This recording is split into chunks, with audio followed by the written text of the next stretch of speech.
প্রিয় দর্শক আসসালামু আলাইকুম, সবাইকে স্বাগতম জানিয়ে শুরু করছি আমার আজকের পর্ব। আজকে সবার অনেক বেশি পছন্দের চিকেন স্প্রিং রোল তৈরি করে দেখাবো। এটা তৈরি করা খুবই সহজ, খেতে অসম্ভব মজার হয়। উপরে ক্রিস্পি, ভিতরে জুসি, খেতে ভীষণ মজার হয়। চাইলে একদিন বানিয়ে মাস জুড়ে সংরক্ষণ করে খেতে পারবেন। এটা সকাল কিংবা বিকেলে অথবা বাচ্চাদের টিফিনের জন্য বানিয়ে নিতে পারবেন। তো চলুন রেসিপিটি দেখে নিচ্ছি। এই রেসিপিটি তৈরি করার জন্য প্রথমে একটি মিক্সিং বলে 1.5 কাপ পরিমাণ ময়দা নিয়ে নিচ্ছি। চাইলে আটা ব্যবহার করা যাবে। দিয়ে দিচ্ছি স্বাদ মতো লবণ। 1 চা চামচ পরিমাণ চিনি দিয়ে দিচ্ছি। 1 চা চামচ পরিমাণ সয়াবিন তেল দিয়ে দিচ্ছি। শুকনো উপকরণগুলো ভালো করে মিশিয়ে নিতে হবে। হাত দিয়ে ঘষে ঘষে তেল ময়দার সাথে খুব ভালো করে মিশিয়ে নিচ্ছি। যখন দেখবেন হাত দিয়ে মোট করলে এরকম দলা পেকে যায়, তখন বুঝতে হবে ময়ানটা একেবারে পারফেক্ট হয়েছে, অর্থাৎ তেল ময়দার সাথে খুব ভালো করে মিশে গিয়েছে। এবার এর মধ্যে অল্প অল্প করে পানি দিয়ে মোটামুটি সফট একটি ডো তৈরি করে নেব।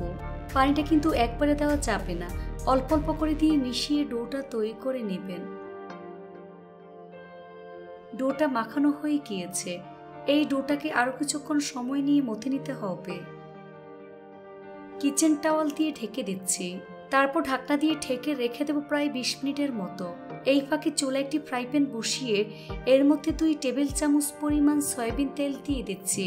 তেল গরম হয়ে আসলে এর মধ্যে 2 টেবিল চামচ পরিমাণ রসুন কুচি দিয়ে দিচ্ছি। রসুনটাকে আমি কয়েক সেকেন্ড ভেজে নেব। তারপর একটি বড় সাইজের পেঁয়াজ কুচি দিয়ে দিচ্ছি। পেঁয়াজটাকে রসুনের সাথে খুব ভালো করে মিশিয়ে কিছুক্ষণ ভেজে নিতে হবে। কিছুক্ষণ পর যখন দেখবেন পেঁয়াজের কালার চেঞ্জ হয়ে গিয়েছে, তখন এর মধ্যে 1/2 কাপ পরিমাণ হাড়-ছাড়া সিদ্ধ চিকেন দিয়ে দিচ্ছি। চিকেনটাকে আদা, রসুন এবং লবণ দিয়ে সিদ্ধ করে নিয়েছি। তারপর কাঁটা চামচ দিয়ে ঝুরঝুরা করে নিয়েছি। চিকেন পেঁয়াজের সাথে খুব ভালো করে মিশিয়ে 2 মিনিটের মতো ভেজে নিতে হবে। এবার এর মধ্যে একটি ছোট সাইজের গ্রেট করা গাজর দিয়ে দিচ্ছি। দিয়ে দিচ্ছি 1/2 কাপ পরিমাণ সবুজ ক্যাপসিকাম কুচি, 1 কাপ পরিমাণ বাঁধাকপি কুচি। এবার চুলার আঁচ মিডিয়াম হাই হিটে রেখে সবজিগুলোকে 7 থেকে 8 মিনিটের মতো ভেজে নিতে হবে।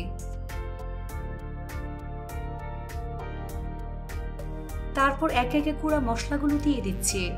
প্রথমে দিয়ে দিচ্ছি স্বাদ মতো লবণ, 1/2 চা চামচ পরিমাণ কালো গোলমরিচের গুঁড়া, 1 প্যাকেট ম্যাগি ম্যাজিক মশলা দিয়ে দিচ্ছি।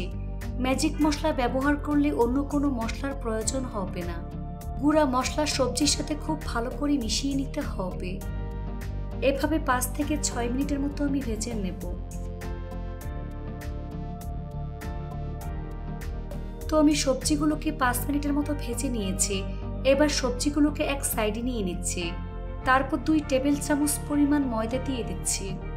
1 টেবিল চামচ পরিমাণ সয়াবিন তেল দিয়ে মিশিয়ে নিচ্ছি।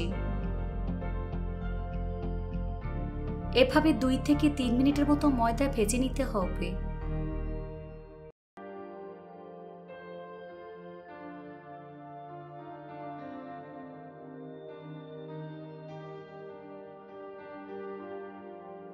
এবার সবজির সাথে খুব ভালো করে মিশিয়ে আরো 3 মিনিটের মতো ভেজে নিতে হবে। এবার এর মধ্যে 1/2 কাপ পরিমাণ জাল করা তরল দুধ দিয়ে দিচ্ছি। এই তরল দুধ ভালো করে মিশিয়ে নিতে হবে। এই পর্যায়ে চুলার আঁচ মিডিয়াম লোতে রেখে অনবরত নাড়তে হবে, তা না হলে তলানিতে লেগে যাবে। নাড়তে নাড়তে একটা সময় যখন দেখবেন দুধ শুকিয়ে সবজিটা এরকম আঠালো হয়ে গিয়েছে, তখন বুঝতে হবে পুরটা আমার রেডি হয়ে গিয়েছে। এখন চুলা বন্ধ করে এই পুরটাকে ভালো করে ঠান্ডা করে নেব। এখন ঢাকনা সরিয়ে ডোটাকে আরো কিছুক্ষণ সময় নিয়ে মথে নিতে হবে। এবার ছোট ছোট 10টি লেচি আমি কেটে নেব।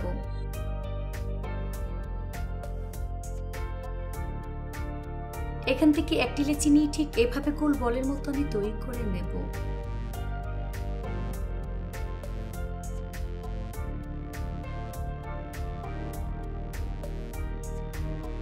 এই তো গোল বলের মতো আমি তৈরি করে নিয়েছি। বাকি লেচিগুলোকে আমি ঢেকে রাখবো। বলটাকে বডির উপর রেখে হাত দিয়ে চেপে চ্যাপটা করে নিচ্ছি। উপরে সামান্য পরিমাণ ময়দা ছিটিয়ে বেলুন দিয়ে বেলে পাতলা বড় একটি রুটি আমি তৈরি করে নেব। রুটিটাকে যতটা সম্ভব পাতলা করে বেলতে হবে। দেখুন এরকম পাতলা বড় একটি রুটি আমি তৈরি করে নিয়েছি। বাকি রুটিগুলোকে একইভাবে তৈরি করে নিতে হবে। এবার রুটিটাকে সরাসরি ভাজতে চলে যাচ্ছি। এর জন্য চুলায় একটি তাওয়া বসিয়ে তাওয়াটাকে ভালো করে গরম করে নিয়েছি। এর মধ্যে একটি রুটি আমি দিয়ে দিচ্ছি। চুলার আঁচ মিডিয়ামে রেখে 2 মিনিটের মতো উল্টে পাল্টে রুটিটাকে সেঁকে নিতে হবে। এখন প্লেটের মধ্যে আমি নিয়ে নিচ্ছি। একইভাবে সবগুলো শীট আমি তৈরি করে নিয়েছি। এবার সবগুলো শীট একটা আরেকটার উপর সমান করে রেখে ছুরি দিয়ে চারপাশ কেটে চারকোনা শেপে আমি কেটে নিচ্ছি।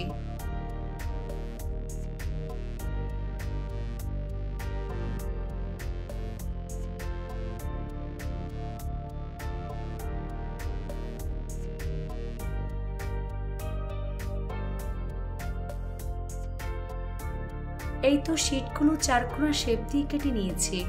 এবার এটাকে এক সাইডে রেখে দিচ্ছি। এবার একটি আঠালো পেস্ট তৈরি করে নেব। এর জন্য ছোট একটি মিক্সিং বলে 1/4 কাপ পরিমাণ ময়দা নিয়ে নিচ্ছি। এবার এর মধ্যে অল্প অল্প করে পানি অ্যাড করে আঠালো একটি পেস্ট আমি তৈরি করে নেব। এই তো আঠালো পেস্ট তৈরি করে নিয়েছি। এবার এটাকে এক সাইডে রেখে দেব। তারপর বোর্ডের উপর একটি শীট আমি নিয়ে নিয়েছি। এর এক সাইডে পরিমাণ মতো চিকেনের পুর দিয়ে দিচ্ছি। তারপর হাত দিয়ে এভাবে একটু চেপে দিচ্ছি। শীটের সামনের অংশে আঠালো পেস্ট লাগিয়ে নিতে হবে।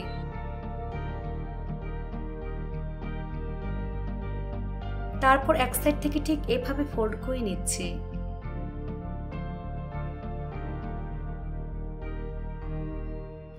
আবারও 2 পাশে আঠালো পেস্ট লাগিয়ে নিচ্ছি।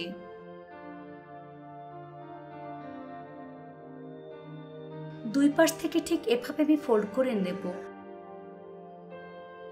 তারপর রোল করে নিচ্ছি। এই তো একটি চিকেন স্প্রিং রোল তৈরি করে নিয়েছি। একইভাবে আরেকটি তৈরি করে আপনাদের দেখিয়ে দিচ্ছি। একটু খেয়াল করলে বুঝতে পারবেন কাজটা আমি কিভাবে করছি।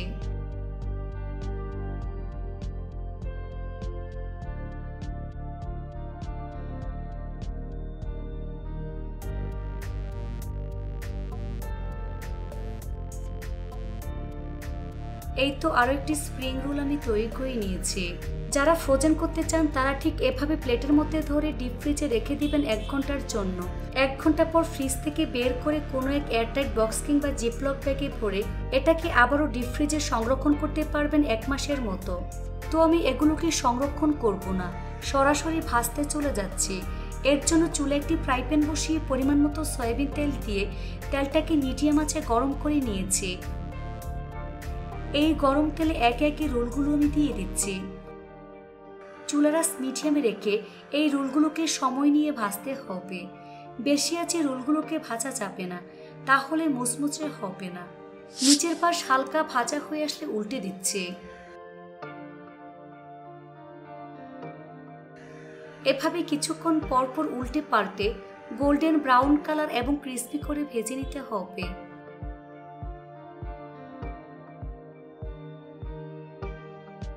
ভাজা হয়ে গিয়েছে, দেখুন খুব সুন্দর কালার চলে এসেছে। এখন ছাঁকনি দিয়ে তেল ছেঁকে নাস্তার প্লেটে তুলে নিচ্ছি।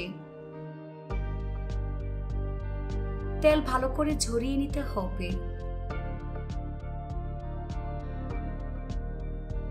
তারপর পরিবেশন করে আপনাদের দেখিয়ে দিচ্ছি।